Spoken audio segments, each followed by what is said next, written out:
il est juste de dire que les Alpes ont plusieurs visages, mais je pense surtout qu'elles ont du caractère. Elles savent être tendres et dures, elles savent donner et recevoir. Bref, les Alpes sont vivantes et les hommes qui l'habitent sont à leur image.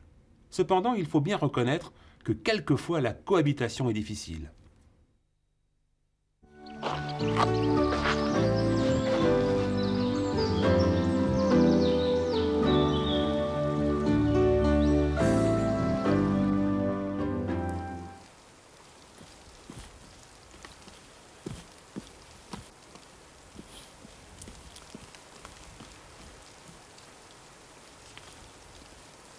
Cette terrasse est envahie par de l'ail. C'est de l'ail sauvage. On la reconnaît bien parce que, d'une part, sa fleur est caractéristique et puis l'odeur est présente. C'est de l'ail cilié que l'on rencontre dans le bassin méditerranéen et également aux Canaries. C'est une terrasse qui est en jachère probablement, mais on rencontre aussi cet ail dans des zones cultivées, sur du sable ou sur des rochers.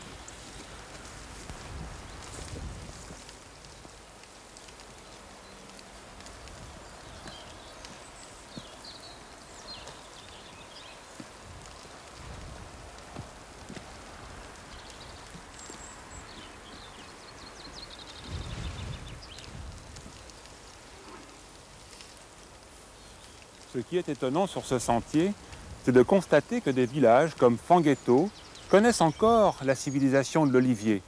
Les terrasses sont bien entretenues, les arbres sont taillés, alors qu'un peu plus loin, de l'autre côté de la frontière, en France, la forêt gagne progressivement du terrain au point d'étouffer l'oliveraie, abandonné par les hommes.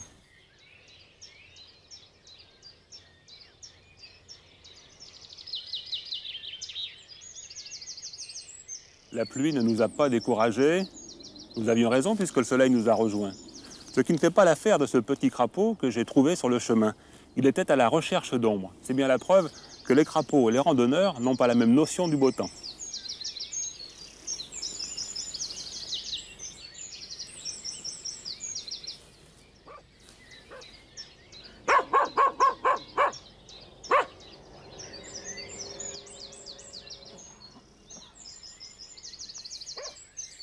Quand les terrasses ne sont plus cultivées, les murs s'éboulent et l'eau entraîne vers le bas la terre et les petits cailloux, ce qui forme un petit cône de déjection. Comme ici, heureusement, les iris qui envahissent la montagne fixent le sol, comme les lianthèmes. Et avec un peu de chance, si vous regardez bien, près des murs, entre les pierres, vous verrez passer, circuler une drôle de menthe religieuse. Regardez comme elle est bien camouflée.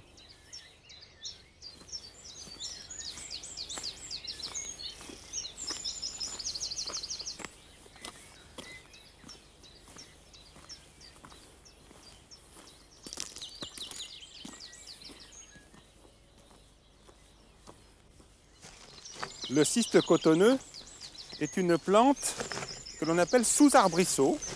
Elle porte bien son nom et elle est très envahissante. Cotonneux, pourquoi?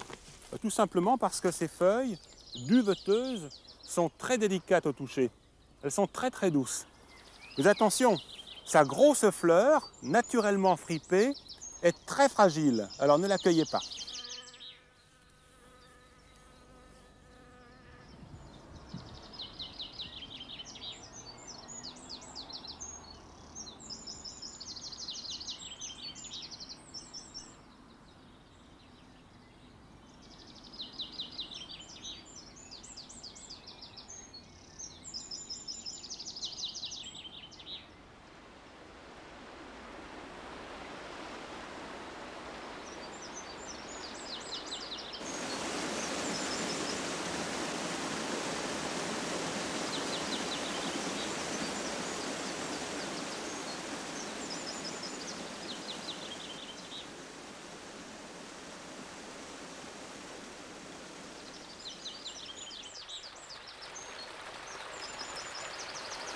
Je vous ouvre les portes d'un petit paradis dans lequel il fait bon se reposer, casse-croûter et pourquoi pas se baigner en plein été.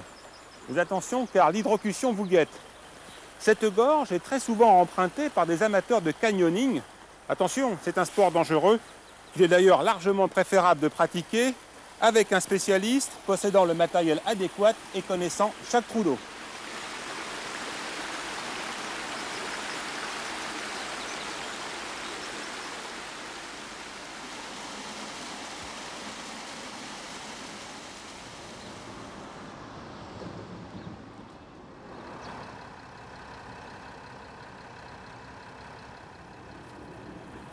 Nous quittons un chemin pour en retrouver un autre, mais celui-ci est de fer. N'hésitez pas en effet à emprunter des petits trains de campagne, car ils peuvent vous permettre de passer d'un point vers un autre rapidement et confortablement.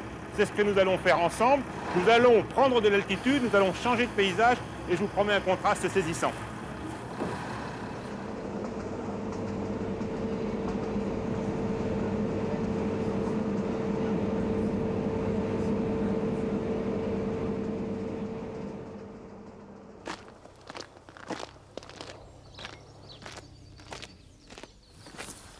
Eh bien, nous voilà à Saorge et nous sommes accueillis par Notre-Dame del Poggio.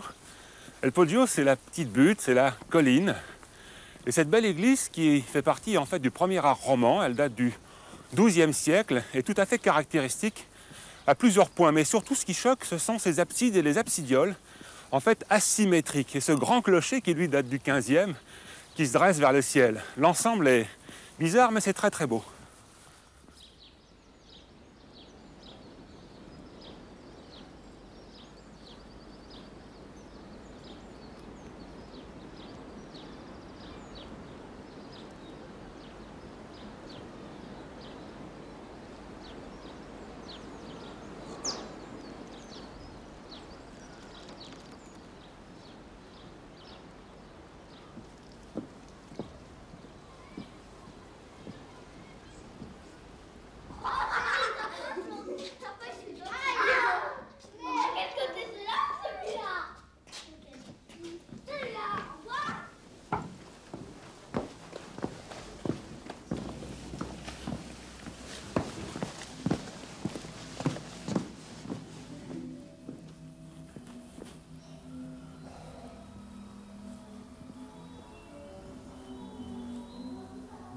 C'est magique, non? Il y a 5 orgues dans la vallée de la Roya, tous du 19e siècle et tous restaurés.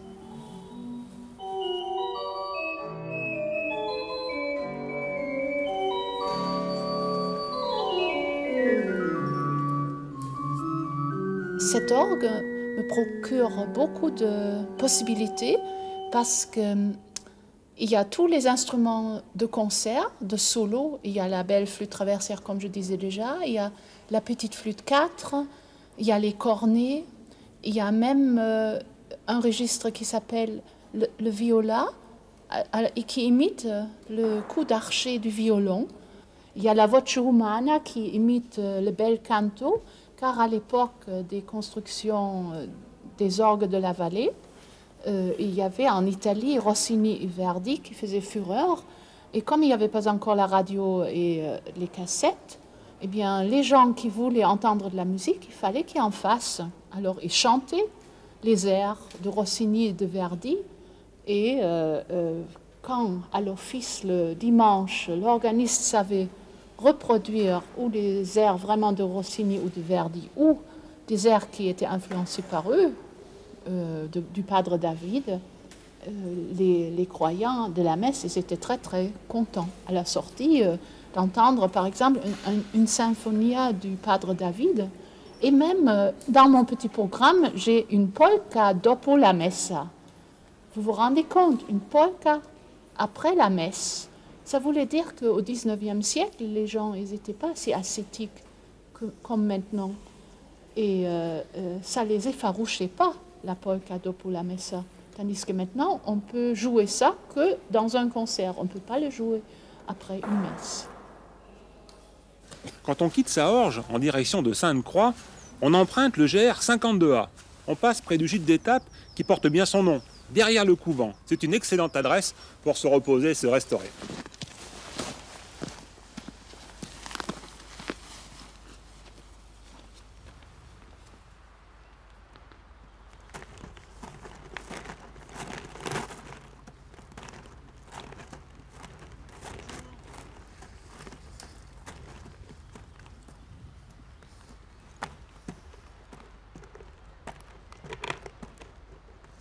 Je saute sur une terrasse.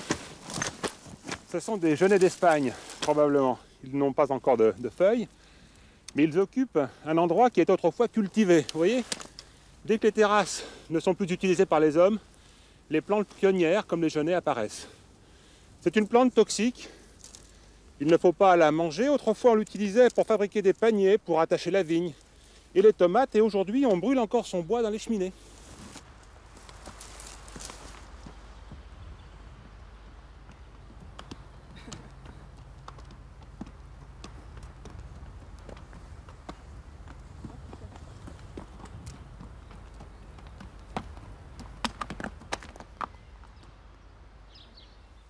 Cette jolie fleur qui pousse sur les petites prairies que représentent les terrasses, c'est une orchidée, l'orchidée bouffon. C'est une des premières qui apparaît. Nous sommes au début du mois d'avril. Alors elle envahit quelquefois les terrasses et elle colore bien entendu la montagne. Autrefois, on la récoltait parce qu'elle a en fait deux bulbes. Un bulbe qui sert, des pseudo-bulbes pour dire la vérité. Un qui sert à nourrir la plante en ce moment, cette année, et puis un autre qui est en train de se constituer et qui va mettre en réserve la nourriture dont la plante aura besoin l'année prochaine. Alors on récoltait ce bulbe, on le faisait sécher, on le réduisait en poudre et on le donnait à manger aux enfants et aux convalescents parce qu'il contient un amidon qui est digeste. On appelle ça le salep. Et encore aujourd'hui en Iran, on utilise ce salep pour nourrir les gens qui ont besoin d'être retapés, les convalescents précisément.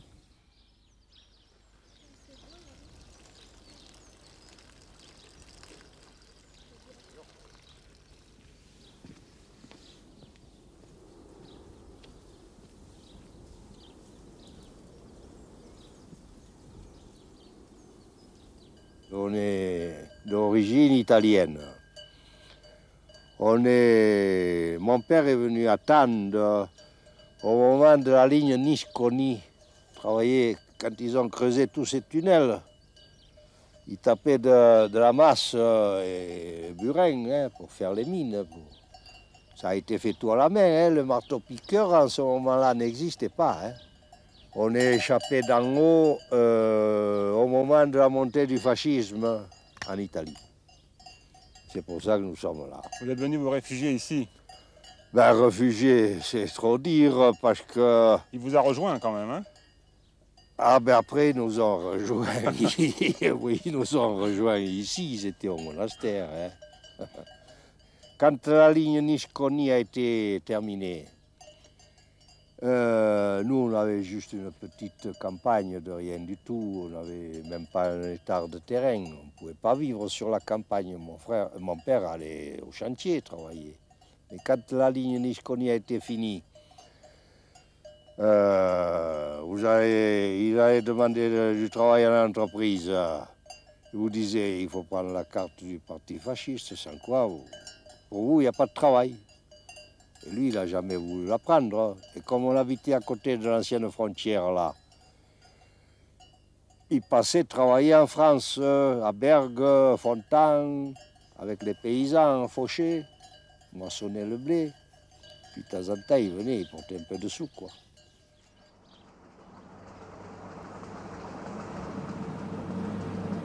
Ce que vous n'avez pas pu remarquer, c'est que le tunnel monte en colimaçon à l'intérieur de la montagne. Nous sommes donc repartis, cette fois en direction de Saint-Dalmas de Tende. Nous ne visiterons pas la vallée des merveilles, mais nous resterons cependant dans le parc du Mercantour.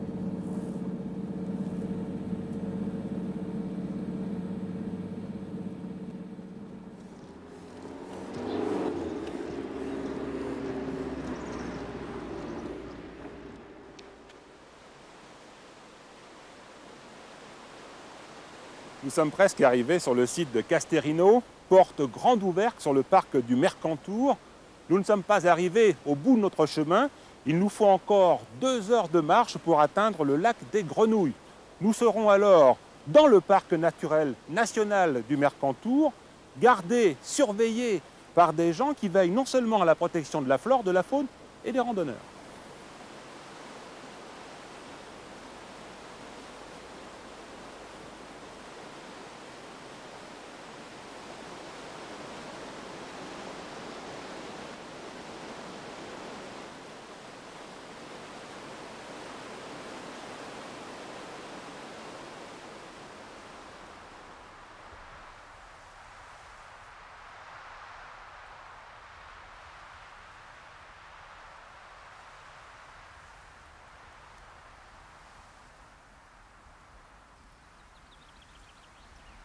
Nous faisons une petite pause au soleil. Nous sommes à 1900 mètres d'altitude, pas très loin du lac des Grenouilles. Et nous nous sommes arrêtés là parce que l'environnement est en train de se colorer. Il y a des crocus qui sortent du sol. On a l'impression d'ailleurs de voir des petites bougies posées sur un gâteau d'anniversaire. Il y a des sillades de feuilles tout près de nous. Et puis il y a aussi des pensées, plein de pensées jaunes en ce moment. Mais si nous sommes assis ici au soleil, c'est pas seulement pour se reposer, c'est aussi parce que nous avons été attirés par le parfum de la daphné. C'est une plante toxique, Patrice. Ah, tout à fait. C'est une plante toxique. Le parfum est très attirant. Mais comme beaucoup de plantes qu'on trouve en montagne, ce sont des plantes toxiques comme le vératre blanc. La particularité, c'est que les racines se confondent facilement avec la gentiane jaune. Et il y a eu des confusions et des cas mortels d'ailleurs. Et on retrouve aussi toutes les renoncules, toutes les anémones sont des plantes toxiques. Alors ces plantes-là, comme la daphné que nous avons ici, il faut surtout éviter de porter ça à la bouche et trop les manipuler.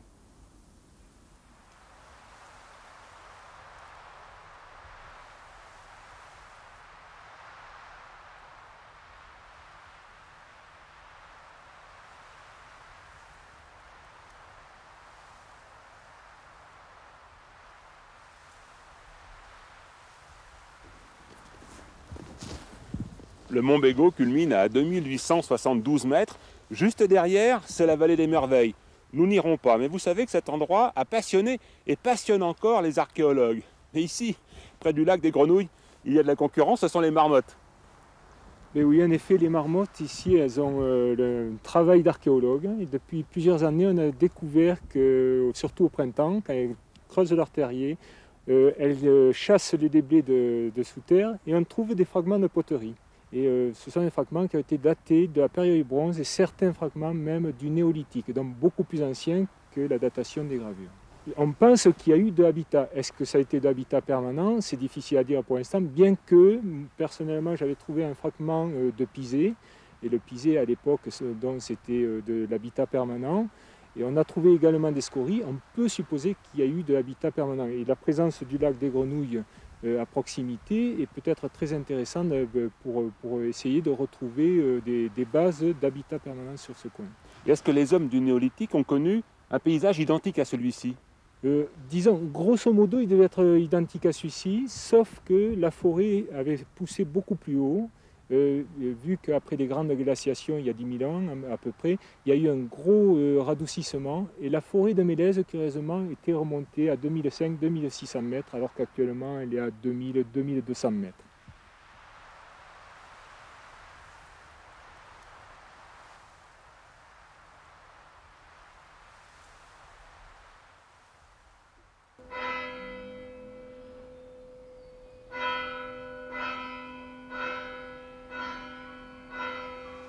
Il est impossible de quitter la montagne des Merveilles, je dis bien des Merveilles, sans passer par chez l'artiste à Tende.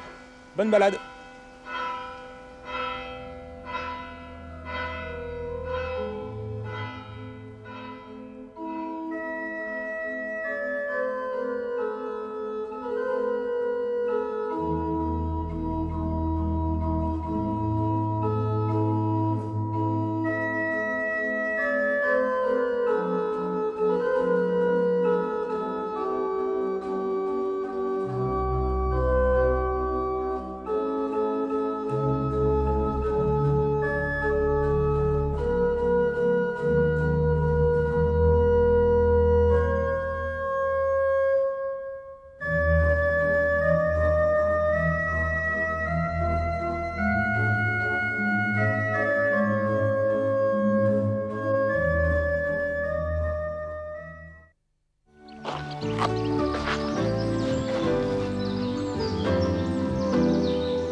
L'origine exacte de Château-Queyras est encore aujourd'hui une énigme.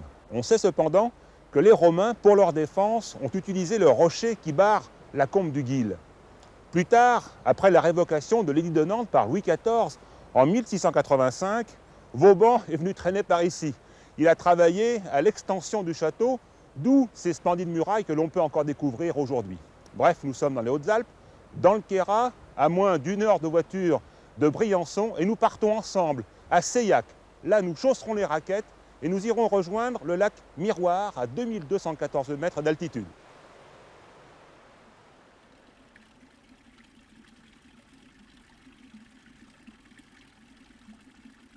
Il fait frisquet ce matin, moins 18 degrés. Le soleil n'est pas encore au rendez-vous, mais il arrive. Il réchauffera cette splendide église du XVIe siècle dont le clocher possède 5 cloches. Il animera également ce spectaculaire cadran solaire comme on en rencontre beaucoup dans le Queyras.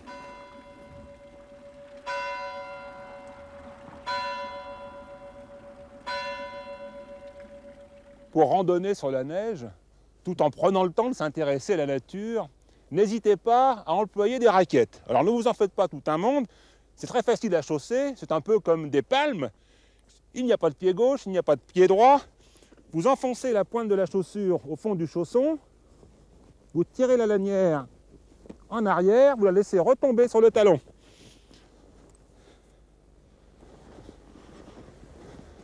Encore un petit détail, il faut à tout prix partir avec des lunettes de soleil, attention à vos yeux, et si possible fermer sur le côté parce que la lumière passe aussi par là.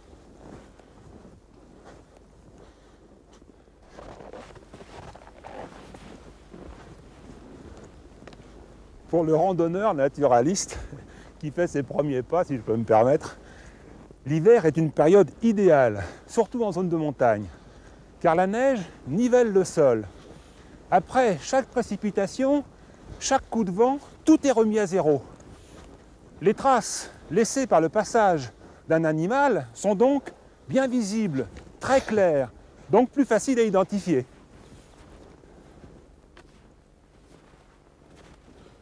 Le lièvre variable est comme le casse-noix moucheté. Il est très difficile à découvrir en pleine nature. Heureusement, il laisse des traces très profondes. Dans les Alpes, on dit que c'est une relique glaciaire. Et comme son nom l'indique, il change de couleur. En fait, il mue. Son pelage d'été est gris, son pelage d'hiver est tout blanc, ce qui le rend pratiquement invisible. Seule la pointe de ses oreilles reste noire. Sachez également que les animaux, l'hiver en pleine montagne, n'ont pas froid. Ils sont équipés. Le lièvre variable se laisse recouvrir par une couche de neige.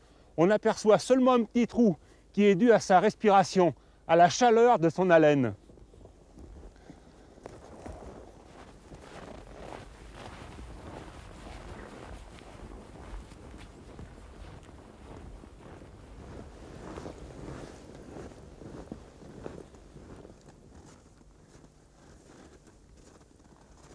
Les taches sombres dans la montagne sont dues au pin cimbro. C'est une essence ligneuse répandue dans les Alpes moyennes. Ici, dans les Alpes du Sud, on peut le rencontrer jusqu'à 2350 mètres d'altitude. Et son aire de répartition est immense puisqu'on rencontre le même pin cimbro en Sibérie. Mais comment le reconnaître ?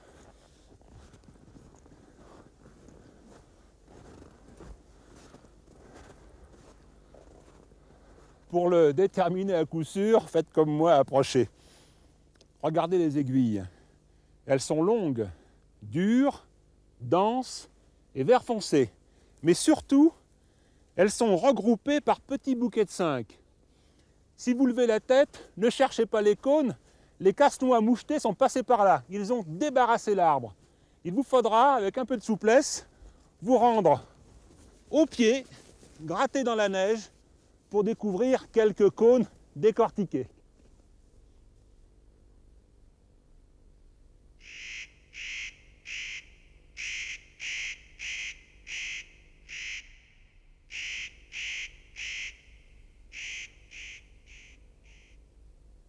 Une chose est certaine, tous les oiseaux que l'on peut rencontrer en ce moment ont de quoi se nourrir. Certains d'entre eux sont même capables de constituer des réserves. C'est notamment le cas du casse-noix moucheté.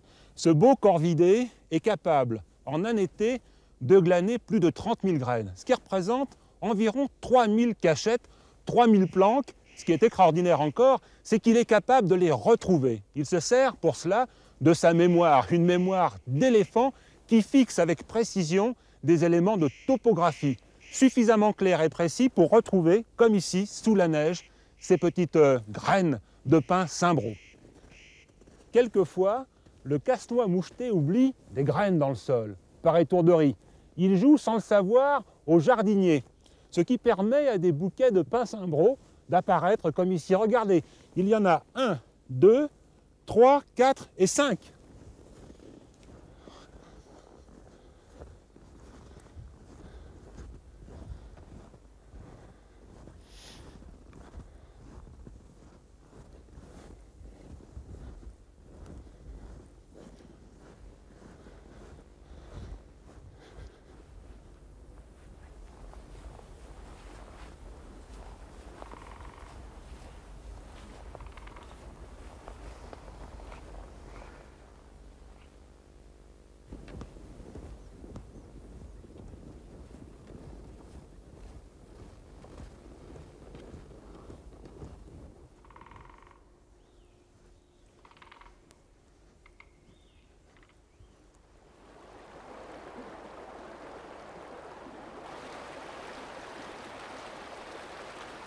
Si vous êtes passionné de minéralogie, l'hiver est une mauvaise saison. La neige recouvre le sol, les torrents sont bétonnés par la glace, il vous faudra attendre la fonte des neiges, le dégel. Mais lorsque vous irez gratter dans les cônes de déjection à la recherche d'un spécimen rare, attention aux chutes de pierre, car à chaque redout, la montagne se purge de ces roches instables. Pour vous aider à patienter, j'ai une idée. Nous retournons à Château-Queyras.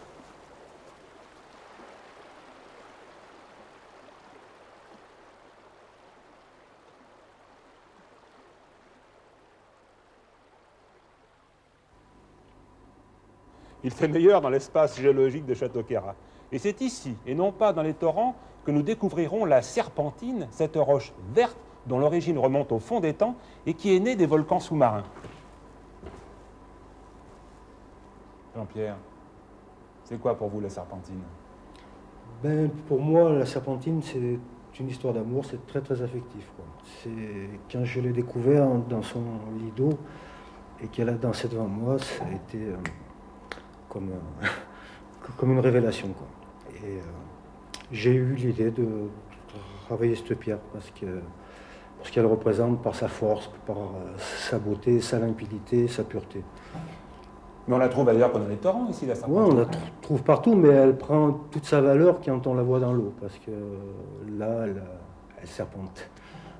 Donc elle a toute sa valeur là-dedans, elle brille, elle dégage une énergie terrible, elle prend la chaleur ambiante, et j'ai su que je pouvais faire quelque chose avec ça.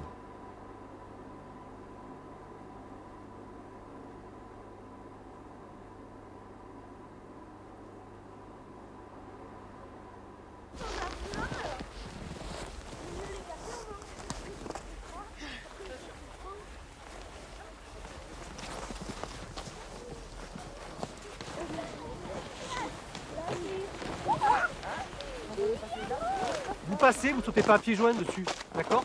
Allez.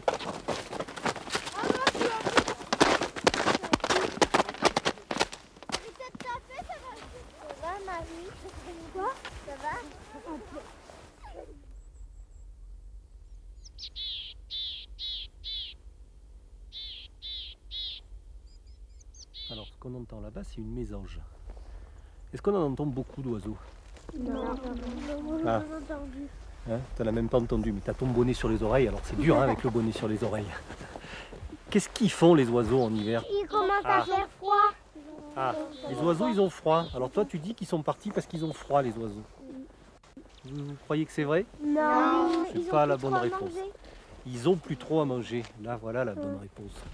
Donc les oiseaux ils partent vers les pays du sud. Là on entend des mésanges en ce moment. Alors je vais vous montrer une plume. Regardez comme elle est belle la plume. Alors c'est une plume de quoi? D'aigle. C'est une plume d'aigle. Un aigle ça fait 2 mètres d'envergure, ça c'est une plume d'aigle. Vous comprenez pourquoi un aigle quand on le voit dans le ciel il est très gros.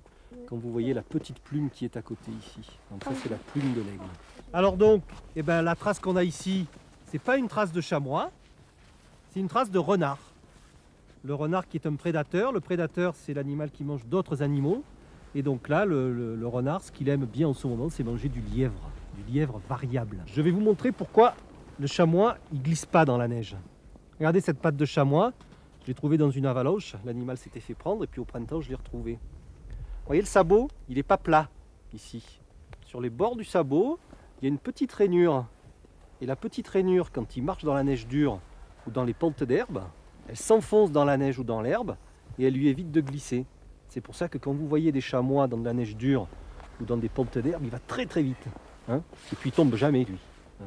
Par contre, bon, dans une avalanche, ça peut très bien lui arriver qu'il tombe dedans.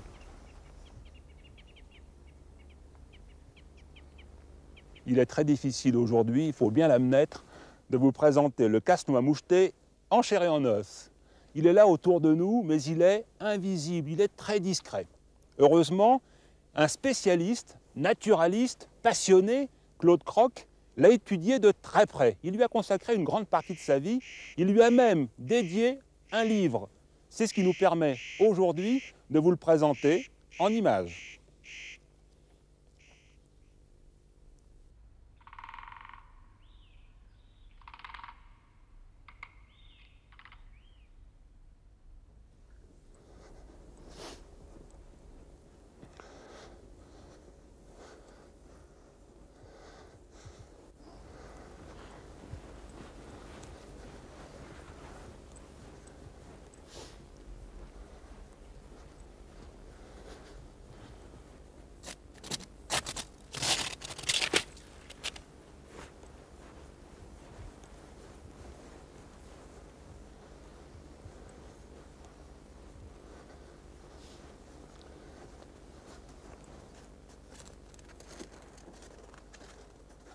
Si l'on vous parle un jour du pain à crochet, n'allez surtout pas imaginer qu'il s'agit d'un pain accroché au rocher dans la montagne. C'est en fait un pain dont la pomme, plus précisément le cône, est asymétrique et possède des écailles ornées d'une protubérance qui a la forme d'un crochet.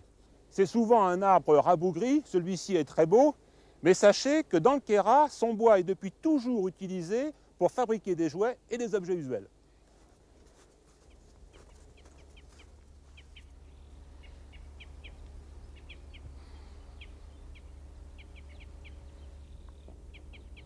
L'hiver n'est pas une saison morte.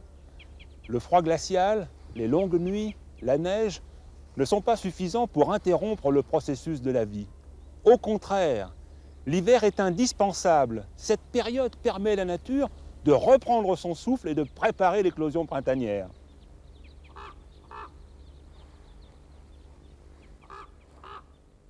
Il fait froid, vraiment très très froid. Moins 18, peut-être moins. Cela est dû, entre autres, à l'absence de couverture nuageuse. Je ne pourrai donc pas vous montrer l'eau dans ces trois états physiques. Sachez néanmoins que je suis sur de l'eau solide, la neige et en dessous de la glace, 20 cm de glace. Et sous cette glace, encore une fois, de l'eau liquide, l'eau du lac Miroir. Nous sommes à 2214 mètres d'altitude. Il n'est pas question de faire trempette aujourd'hui. Et si vous voulez vous admirer dans ce miroir, repassez donc par là en plein été.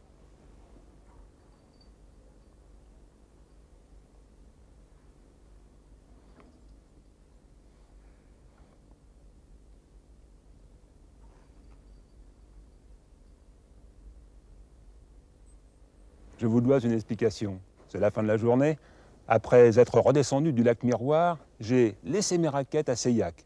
Puis je me suis rendu ici, à Saint-Véran, la plus haute commune d'Europe, tout simplement parce que j'avais très envie de vous montrer la plus vieille maison de Saint-Véran, transformée aujourd'hui en écomusée, mais surtout de vous faire rencontrer Monsieur Guillaume.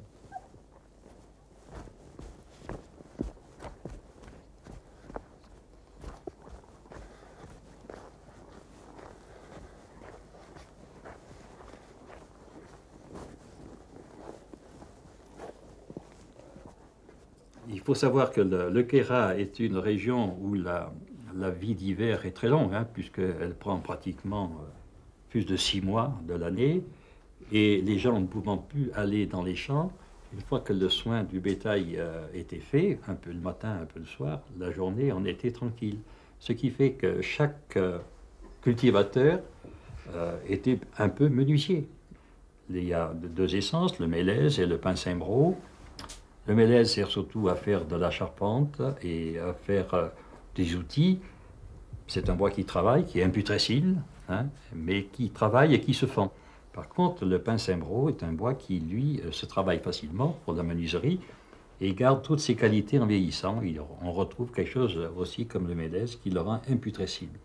Et il y a eu cette tradition qui a fait qu'au bout de quelque temps, quand on n'avait plus de bois et qu'on avait assez de meubles, parce qu'on ne savait pas toujours où les loger, on a commencé à les sculpter. Et on a fait là une sculpture qui est tout à fait géométrique, faite au compas, et qui est devenue la sculpture typique du Queyras. Ce qui est peut-être un petit peu réservé au Queyras, c'est on sculpte qu'avec le couteau, et en général l'opinel. Il n'y a pas d'autre machine que ça. On n'utilise rien d'autre que l'opinel. Le dernier loup qui s'est tué dans le Queyras, c'est mon arrière ou encore arrière deux fois grand-père. Il arrivait de Marseille l'hiver. Il allait passer l'hiver à Marseille, tondre les mulets, les chiens, tout ce qui se présentait. Puis le printemps, il montait avec sa mule. Et le printemps, mes parents étaient déjà à Valprevert. Quand il arrive à Briès, il a mis le bas, vous savez, sur la mule, parce que d'en bas, il venait avec la charrette. Et il s'est monté dessus.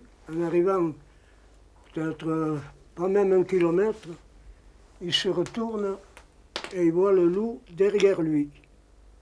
Oh, il a dit, ben mon Dieu, avant que j'ai fait 7 kilomètres, le loup attaque la mule, je suis perdu.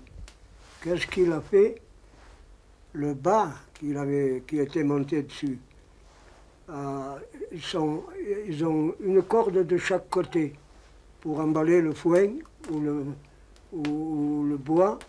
Alors, qu'est-ce qu'il a fait? Il a pris ses cordes, elles étaient nouées, il les a dénouées et il les a mis derrière, bien loin. Mais elles étaient toujours attachées au bas. Et le loup, il voyait ces 2 cordes qui traînaient là. Il avait presque peur, mais il avait faim. Il a chopé les cordes et il en a mangé comme ça. Bon, tout le long, mon grand-père a regardé là. Il dit, ça va, il ne bouge pas, il mange les cordes. J'ai le temps d'arriver là-haut. En arrivant là-haut, il rentre dans l'écurie et il attendait. Il avait peut-être écrit qu'il arrivait.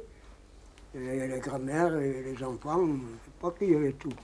Et il y a le loup, faites attention. Il rentre la mule, le loup le suit et il va dans une crèche de vaches. Là-bas, ils ont fermé la porte, il y avait des tridents. Les tridents, c'est les fourches qui ont que 3 puits. Les femmes lui ont aidé et ils l'ont tué dans le râtelier, comme si c'était là, ce râtelier. Ils ont dit, il faut quand même qu'on voie ce qu'il a dedans. Et puis, on va trouver ces cordes. C'était tout. Oh là là.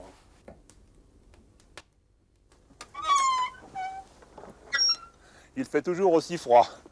La nuit est profonde, le ciel est presque pur, ce qui donne l'impression que la Terre s'est rapprochée des étoiles et que la Lune est à portée de main. C'est l'hiver, mais c'est aussi le moment de nous quitter.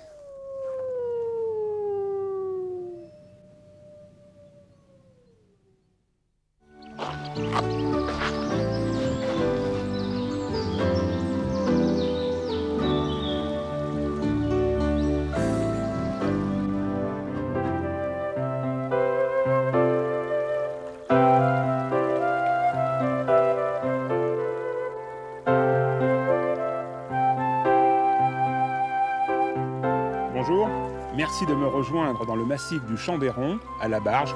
Nous sommes à 1875 mètres d'altitude. Et pour cette balade, pour le moins hivernale, je vous propose de suivre un torrent, l'Ubaye, dans le sens de la descente. Nous irons jusqu'à Tournoux.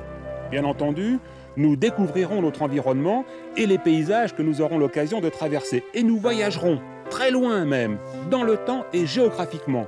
Le rêve et l'imagination seront nos moyens de transport.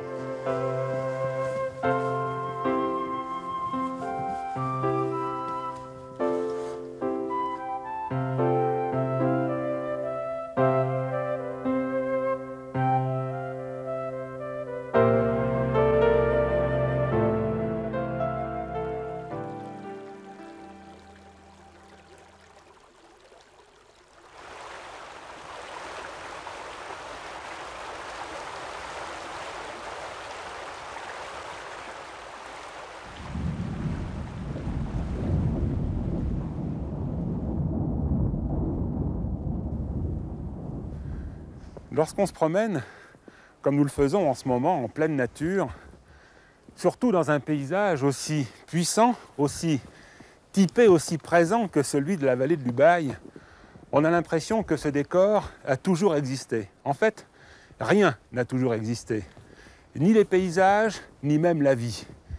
À une époque archi lointaine, le climat et la composition de l'air étaient différents. La terre était toute neuve, elle était chaude, brûlante même. Petit à petit, millions d'années après millions d'années, la température de l'atmosphère s'affaisse en dessous du point d'ébullition de l'eau. La vapeur d'eau émise par les volcans se condense. Il se forme de grosses gouttes que la gravité précipite vers le bas. C'est le déluge. Cet arrosage intense et permanent refroidit le sol. L'évaporation est ralentie. Une grande partie de cette eau de pluie reste sur la terre et comble les creux. L'érosion dessine des paysages, des mares et des étangs, ainsi que des mers font leur apparition. Les rayons ultraviolets et la foudre traversent la couche superficielle des plans d'eau. C'est dans cette couche très mince que la vie va apparaître.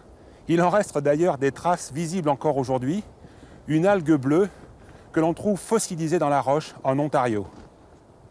2 milliards d'années après l'éclosion de cette petite algue bleue, nous nous retrouvons dans le massif alpin, dans une de ses plus belles régions, dont la genèse remonte au secondaire, il y a 200 millions d'années. C'était hier. À cette époque, la vie était présente partout, la végétation était luxuriante, il y avait des libellules d'1 mètre d'envergure qui faisaient vibrer l'air et les reptiles géants occupaient le terrain.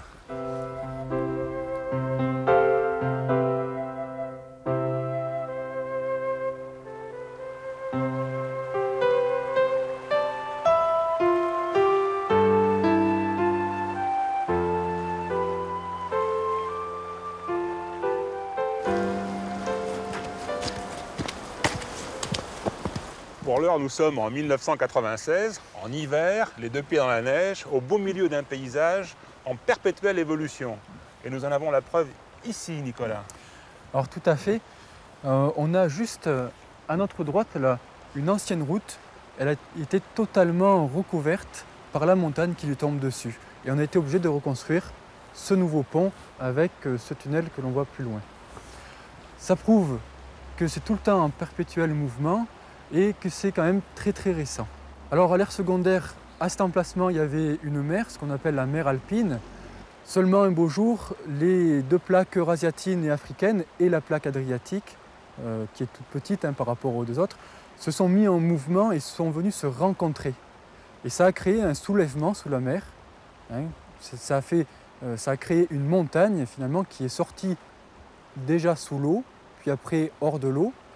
Et à l'époque où les terrains étaient encore sous l'eau, on a eu un phénomène comme il se passe l'hiver avec les avalanches. Les terrains, avec la pente, se sont mis à glisser, un petit peu comme des avalanches de boue, de gravats, de blocs.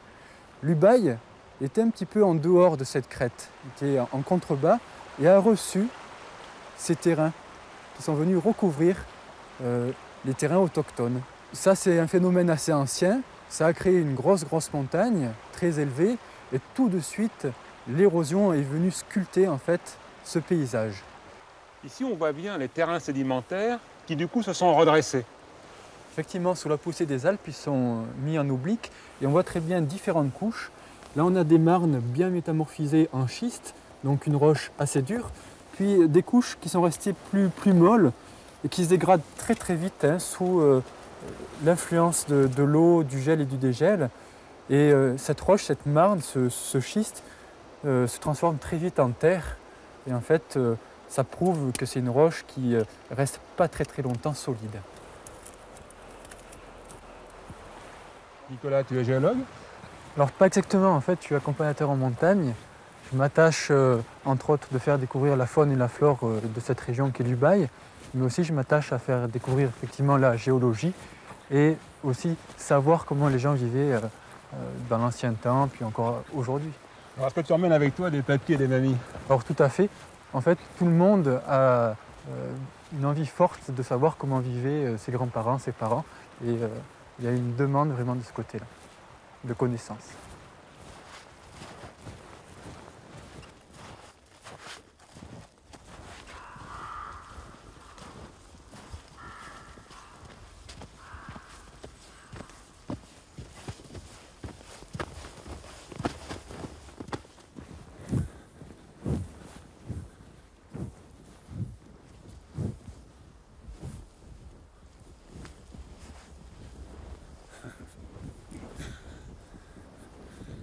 l'églantier des Alpes et ses fruits donnent des taches de couleur dans la montagne. Ce sont des akènes qui sont enfermés dans le cynorrhodon, cette enveloppe qui est charnue, qui est bien rouge et qui est bourrée de vitamine C, 1%. Alors en tisane, ils sont très agréables, ils ont un petit goût acidulé et en plus, ils sont capables de vous apporter l'énergie, les besoins en vitamine C dont vous avez besoin pour lutter contre les épidémies hivernales. Sachez que ce sont également des fruits qui sont à consommer, ou en confiture peut-être aussi, mais en tout cas en tisane, pour les convalescents. Ils sont tout à fait toniques.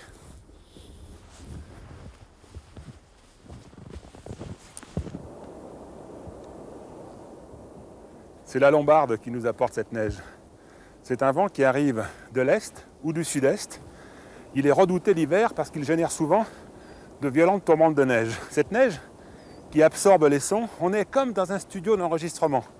En fermant les yeux, on se croit dans le vide. Elle gomme également les formes, elle nivelle le terrain. Elle est pour la nature ce que le plâtrier est pour le bâtiment, elle recouvre les défauts. Alors ne vous fiez pas aux apparences, parce que sous cette moquette toute blanche, ce n'est pas la misère, mais ça lui ressemble. En réalité, le pays est pauvre. Cette couche de neige qui évoque un climat très rude recouvre un terrain ingrat. Il n'est cultivable qu'environ 4 à 5 mois par an. Il est souvent inculte, en tout cas à très faible rendement. Seuls le seigle et les lentilles ont pu s'y illustrer. Heureusement, il y a de vastes pâturages qui permettent l'élevage des moutons, mais il faut bien reconnaître qu'il y a un siècle et demi en arrière, cela était bien peu de choses pour nourrir une population au moins 20 fois supérieure à celle d'aujourd'hui. Une proportion énorme de gens connaît le chômage. On pourrait presque parler de chômage technique, puisque la matière première et l'outil de travail sont rendus inutilisables par le climat. La solution consiste donc à se réunir pendant la belle saison pour exploiter le sol et à se séparer pendant la mauvaise. Ceux qui restent entretiennent la propriété et le cheptel, les autres partent travailler dans les régions voisines.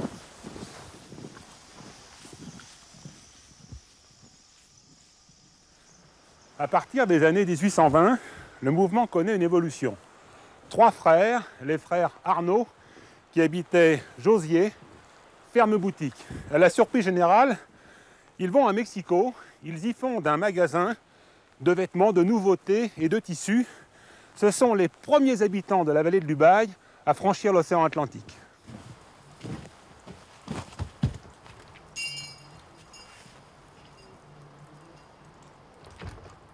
Il y avait dans les familles de nombreux enfants et il fallait faire quelque chose, il fallait partir vers le Mexique puisque ce débouché était trouvé. Et les gens, ce qui parlait beaucoup, c'est le moyen de pouvoir aller au Mexique déjà. Oh, c'était quand même l'aventure. Le bateau, le Havre et ainsi de suite. Hein. Oui, il fallait... Bon, il n'y avait pas les moyens de transport qu'il y a maintenant, il fallait qu'ils se déplacent la plupart du temps à pied. Alors qu'est-ce qu'ils faisaient là-bas, les gens de l'Ubaye? Les gens de l'Ubaye, là-bas, étaient commerçants. Oui, il y avait quelqu'un de la famille qui était là-bas et qui embauchait les frères, les neveux ou autres pour les aider, travailler, développer leur affaire. Il y avait des éclaireurs et après, il attirait du monde, celui-là. Oui, exactement. Il faisait venir le restant de la famille. Et chaque famille faisait la même façon parce que presque toutes les maisons qu'il y a dans ces villages, il y avait 1, 2, 3... jeunes qui partaient vers le Mexique. Il y avait combien de familles à Fouillouse au début du siècle? Au début du siècle, je ne sais pas. Mais en 1918, il y avait encore 40 foyers à Fouillouse.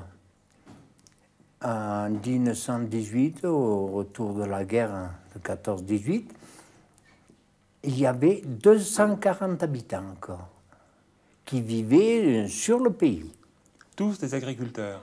Et tous agriculteurs. Mais il y avait beaucoup d'artisanat. Des forgerons, des menuisiers, des charpentiers, des cordonniers, enfin, tous les corps de métier étaient représentés. Et ils étaient nombreux. Et aujourd'hui? Ben, il n'y a même plus de population, il n'y a rien. Oui, des villages sont complètement désertés. Fouillou, c'est le bout du monde maintenant. Eh bien, exactement. Hein. Enfin, je pense que c'est pas le bout du monde parce que c'est des jolis coins, il y a quand même du tourisme et les gens reviennent de plus en plus vers la montagne.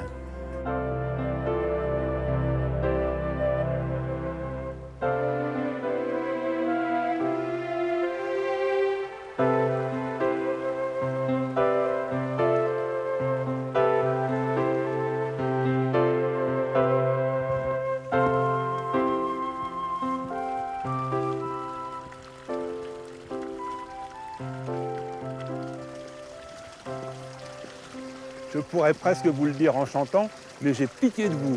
En traversant Sereine, arrêtez-vous près de la fontaine. Elle chante toute l'année et profitez-en pour caresser le marbre rose de Sereine. Nous le retrouverons plus bas dans le fort de Tournoux.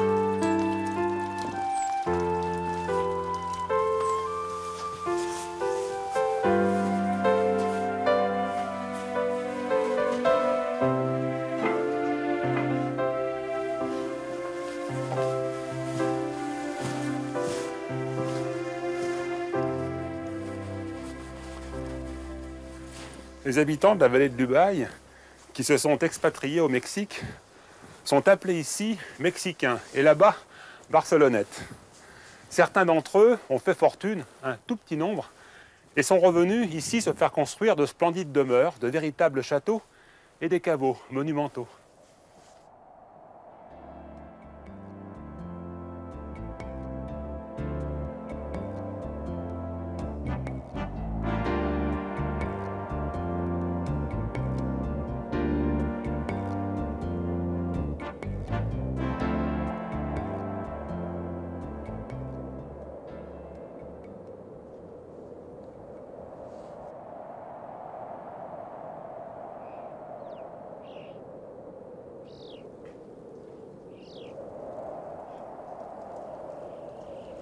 Les chocards sont très faciles à reconnaître par rapport aux craves, parce qu'ils ont le bec jaune, alors que le crave a le bec rouge.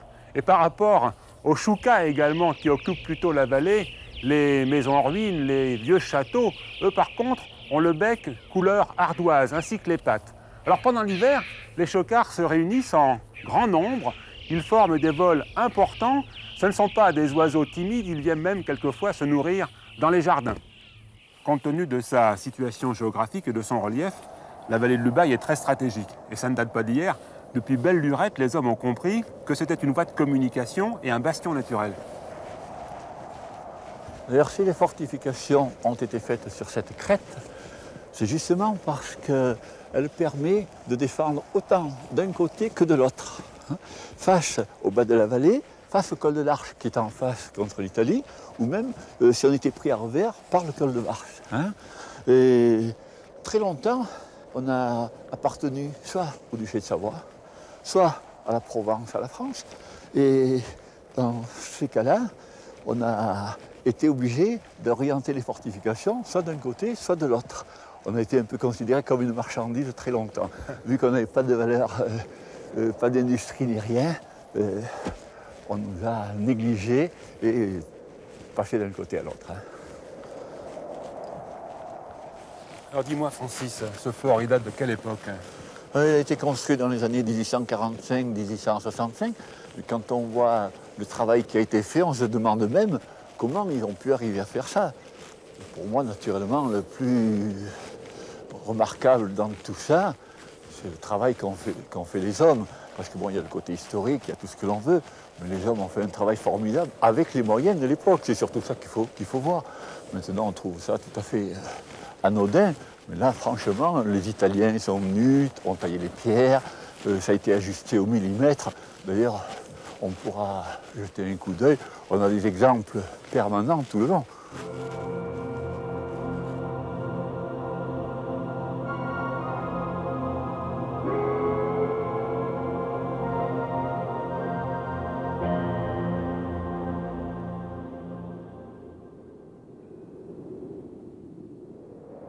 Francis, finalement, alors, est-ce que ce fort a servi?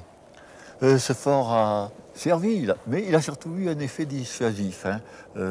Et à l'heure actuelle, ce sont surtout les petits oiseaux qui l'occupent, pour le plus grand plaisir de tous les promeneurs aussi qui peuvent les voir en même temps.